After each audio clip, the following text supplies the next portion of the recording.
भारत की film industry में पाकिस्तान मुखालिफ और प्रोपेगेंडा फिल्में बनाने का रिवाज नया नहीं है, लेकिन मोदी सरकार में बॉलीवुड की इन प्रोपेगेंडा फिल्मों को सरकारी सरपरस्ती हासिल हो गई है। आलम ये है कि इन प्रोपेगेंडा फिल्मों की प्रमोशन हुक्मरान भारतीय जनता पार्टी के रहनुमा खुद करते हैं, और ऐसा भी हुआ है कि इन फिल्मों की रिलीज पर भारतीय रियासतों में टैक्स छूट भी दी गई है, जिससे उन फिल्मों के कामयाब होने का तासुर गया है। मोदी सरकार की सरपरस्ती में हिंदुत्व के नजरिए को सरपरस्ती देने वाली फिल्मों को भी आशीर्वाद हासिल रही है। रवां साल भी ऐसी कई फिल्में रिलीज हुई हैं, जिसमें मोदी सरकार का बयानिया शामिल रहा है। तो नाजरीन, आज की वीडियो में हम उन्हीं फिल्मों पर नजर डालते हैं। आर्टिकल 370 ये फिल्म भारत के आइन के आर्टिकल 370 के तनाजुर में बनाई गई है, जिसके जरिए मकबूजा कश्मीर की खुद मुख्तार हैसियत खत्म कर दी गई है। इस फिल्म को भारत के आम इंतखाबात से 1 माह कबल रिलीज किया गया। मकबूजा कश्मीर में आजादी के लिए लड़ने वाले कश्मीरियों को दहशतगर्द कहा गया। मकबूजा कश्मीर में भारतीय फौज के हाथों शहीद किए गए बुरहान वानी के किरदार को भी दिखाया गया है,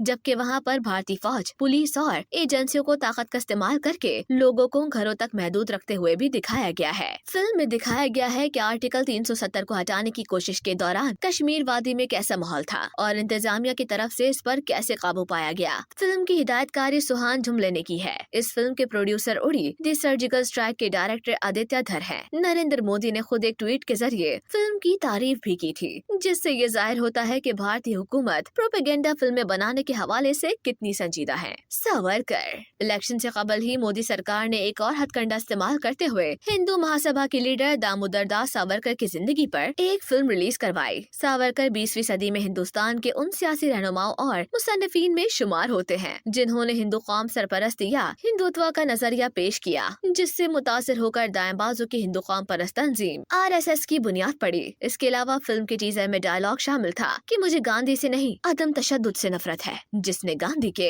अदम तशद्दुद के नजरिए पर भी कीचड़ उछाली। इस फिल्म में गांधी के नजरिए के मुखालिफ हिंदुत्वार के नजरिए को फरोग दिया गया है। याद रहे कि गांधी को RSS से ताल्लुक रखने वाले दाएं बाजू के हिंदू कौम परस्त नाथूराम गोडसे ने अपने एक और साथी के साथ मिलकर 30 जनवरी 1948 को कत्ल कर दिया था। साबरमती रिपोर्ट साल 2002 में गुजरात के फसादात के तनाजुर में ये फिल्म बनाई गई है, जिसमें गोधरा में ट्रेन जलाने के वाक़े को बुनियाद बनाया गया है। फिल्म में मुकम्मल तौर पर ये दिखाने की कोशिश की गई है कि ट्रेन में हिंदुओं को जलाने में मुसलमान मुलविस थे। गोधरा ट्रेन हादसा 27 फरवरी 2002 की सुबह उस वक्त पेश आया, जब अयोध्या से वापस आने वाले 59 हिंदू यात्री और कार सेवक गुजरात के गोधरा रेलवे स्टेशन के करीब साबरमती एक्सप्रेस के अंदर आग लगने से हलाक हो गए। इस वाक़े के बाद गुजरात में हिंदू मुस्लिम फसादात फूट पड़े थे। इन फसादात में सैकड़ों मुसलमान मारे गए। उस वक्त गुजरात के वजीर आला नरेंद्र मोदी थे, जिन्होंने इन फसादात की सरपरस्ती की थी। वजारत रेलवे के तहत कायम करदा तहकीकाती कमीशन ने साल 2006 में शाया करदा अपनी रिपोर्ट में आतिशज़दगी के इस वाक़े को महज एक हादसा करार दिया था। ताहम गुजरात हाई कोर्ट ने इस कमीशन को गैर आईनी करार देते हुए तहकीकात के नताइज मंसूख कर दिए थे। नरेंद्र मोदी ने पहले तो इस फिल्म की हिमायत में एक ट्वीट किया, जिसमें उन्होंने लिखा कि अच्छी बात है कि सच सामने आ रहा है, और वो भी इस तरह कि आम लोग इसे देख सकें। एक झूठी कहानी सिर्फ एक महदूद मुद्दत तक चल सकती है, आखिरकार हकायक हमेशा सामने आते हैं। बाद नज़र उन्होंने ये फिल्म देखने की एक तस्वीर भी शेयर की, जिससे ये नतीजा अखज़ होता है कि मोदी सरकार ही इस फिल्म की असल खालिक थी,